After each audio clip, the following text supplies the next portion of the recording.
So yesterday DS market பார்த்தீங்கன்னா, lower எண்ட்ல close பண்ணியிருக்காங்க. லோவர் எண்ட்ல க்ளோசிங் மட்டும் இல்ல, அதர் இண்டெக்ஸும் பார்த்தீங்கன்னா, ரெட்ல தான் க்ளோசிங் வச்சிருக்காங்க. ஸோ என்னடான்னு செக் பண்ணி பார்த்தோன்னா, ரீஜியனல் பேங்க்கும் அண்ட் பேட் லோன்ஸ் ரீசன்னால வந்து யுஎஸ் மார்க்கெட் வந்து எஸ்டர்டே கீழ விழுந்திருக்குது. அண்ட் என்னதான் அப்படி கீழ விழுந்திருந்தாலும், again AI stock and semiconductor stock மார்க்கெட்ட மேல புஷ் பண்றதுக்கு நல்லாவே ட்ரை பண்ணியிருக்காங்க. அண்ட் அந்த செக்டார் இன்னும் கிரீனாவே தான் இருக்கு. ஸோ அத பேஸ் பண்ணி பார்த்தீங்கன்னா, நம்மளுக்கு கிஃப்ட் நிஃப்டி செக் பண்ணி பார்த்தோம்னா, அரவுண்ட் ஒரு 30 பாயிண்ட்ஸ் கிட்ட கேப் டவுனா ஓப்பன் ஆகுற மாரி இண்டிகேட் பண்றாங்க. ஸோ அந்த 30 பாயிண்ட்ஸ் நம்மளுக்கு எஸ்டர்டேவோட க்ளோசிங்லேருந்து போட்டோம்னா, ஸோ ஒரு 25,530 ஆட் அந்த ரேஞ்ச் கிட்ட வந்து ஓப்பன் ஆகுற மாரி இருக்கு.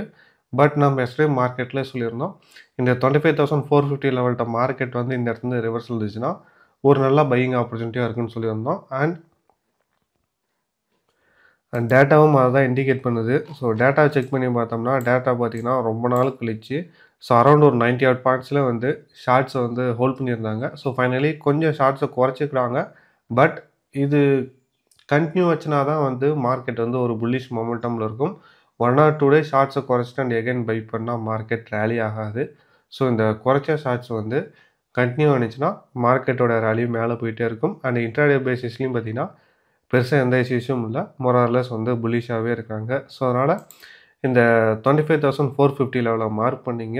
மார்க்கெட் இந்த லெவலுக்கு மேல இருக்கக்குள்ள buy and dip strategy use பண்ணலாம். அண்ட் அதுக்குன்னு 20 பாயிண்ட்ஸ், 30 பாயிண்ட்ஸ் மார்க்கெட் கீழ விழுந்ததுக்கெல்லாம் பை பண்ணாதீங்க. வெயிட் பண்ணுங்க. ஒரு 100 பாயிண்ட்ஸ் வந்து கீழ வந்துச்சுன்னா பை பண்ணலாம். அப்படி இல்லன்னா மார்க்கெட் நெக்ஸ்ட் இந்த பிரசன்ட் டேவோட ஹைய பிரேக் பண்ணி மேல போனா தான் ஃப்ரெஷ்ஷான பையிங் ஆப்பர்ச்சுனிட்டி வரும். ஸோ எஸ்டர்டே பார்த்த மாரி இந்த 450 டூ 625 ரேஞ்சில மார்க்கெட் டைம் ஸ்பெண்ட் பண்றதுக்கு அதிக வாய்ப்புகள் இருக்கு. ஸோ அதனால இந்த ரேஞ்சில ட்ரேட் பண்ணக்குள்ள மார்க்கெட் சிச்சுவேஷனுக்கு ஏத்த மாரியே ட்ரேட் பண்ணுங்க.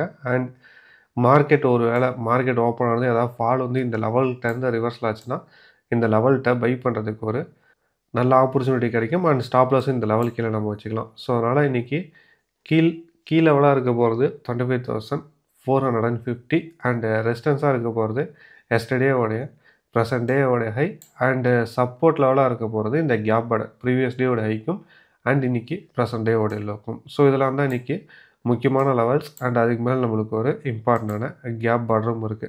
ஸோ இதெல்லாம் மார்க் பண்ணீங்க அண்ட் மார்க்கெட் இந்த லெவல்ட்ட வரக்குள்ள க்ளோஸா அப்சர்வ் பண்ணுங்க. அண்ட் ட்ரேடிங் ஆப்பர்ச்சுனிட்டி அப்படிங்கிறது இந்த லெவல்ல இருந்து கிடைக்கிறதுக்கு அதிக வாய்ப்புகள் இருக்கு. தேங்க்ஸ் ஃபார் வாட்சிங். மற்றபடியே சந்திப்போம். மகிழ்ச்சி.